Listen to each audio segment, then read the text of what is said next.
കൊച്ചിയിൽ ഭർത്താവിനു നേരെ ഭാര്യയുടെ ആക്രമണം. ഭർത്താവിൻ്റെ സ്വകാര്യ ഭാഗത്ത് തിളച്ച എണ്ണ ഒഴിച്ച് പരിക്കേൽപ്പിച്ചതായി പരാതി. ജനനേന്ദ്രിയത്തിൽ ഗുരുതരമായി പരിക്കേറ്റ യുവാവ് എറണാകുളത്തെ സ്വകാര്യ ആശുപത്രിയിൽ ചികിത്സയിലാണ്. ഭർത്താവിൻ്റെ ഫോണിൽ മറ്റൊരു യുവതിയുടെ ചിത്രങ്ങൾ കണ്ടതാണ് പ്രകോപനത്തിന് കാരണം. ഭർത്താവിൻ്റെ പരാതിയിൽ ഭാര്യയ്ക്കെതിരെ പോലീസ് കേസെടുത്തു. ചൊവ്വാഴ്ച പെരുമ്പാവൂരിലാണ് സംഭവം ഉണ്ടായത്. പെരുമ്പാവൂർ കണ്ടന്തറ സ്വദേശിയായ 32-കാരനാണ് പരിക്കേറ്റത്. ഇദ്ദേഹത്തിൻ്റെ ഫോണിൽ നേരത്തെ പ്രണയത്തിലായിരുന്ന സ്ത്രീയുടെ ചിത്രങ്ങളും സന്ദേശങ്ങളും ഭാര്യ കണ്ടതോടെയാണ് പ്രശ്നങ്ങളുണ്ടായത്.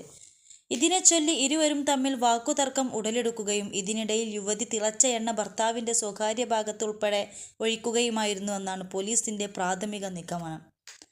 രാവിലെ ബെഡ്റൂമിൽ കിടക്കുകയായിരുന്ന യുവാവിൻ്റെ ശരീരത്തിലേക്ക് ഭാര്യ തിളച്ച വെള്ളവും വെളിച്ചെണ്ണയും ചേർന്ന മിശ്രിതം ഒഴിച്ചെന്നാണ് പോലീസിന് നൽകിയ പരാതിയിൽ പറയുന്നത്. ചൂട് ദ്രാവകം വീണതോടെ യുവാവിൻ്റെ 2 കൈയിലും നെഞ്ചിലും പുറത്തും തുടകളിലും സ്വകാര്യ ഭാഗത്തും സാരമായി പൊള്ളലേറ്റു. 21 ലക്ഷത്തോളം സന്തുഷ്ടരായ ഉപഭോക്താക്കളും 2 ലക്ഷത്തോളം തിമിര ശസ്ത്രക്രിയകളും പൂർത്തിയാക്കിയ മലബാറിലെ ഏക കണ്ണാശുപത്രി Al Salama eye hospital, hospital road, Perinthalmanna. യുവാവിൻ്റെ പൊള്ളൽ ഗുരുതരമാണെന്നാണ് വിവരം. പെരുമ്പാവൂർ പോലീസ് കേസ് രജിസ്റ്റർ ചെയ്തിട്ടുണ്ടെങ്കിലും യുവതിയെ കസ്റ്റഡിയിലെടുത്തിട്ടില്ല. ജാമ്യമില്ലാ വകുപ്പ് ചുമത്തിയാണ് കേസെടുത്തിരിക്കുന്നത്.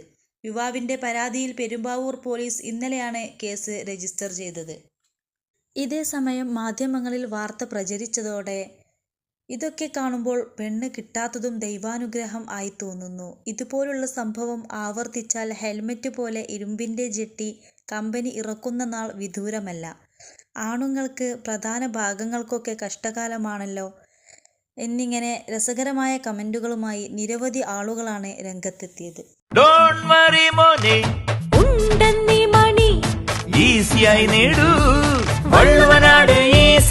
ആവശ്യം ഏതുമാകട്ടെ, പണം ഞങ്ങൾ തരും.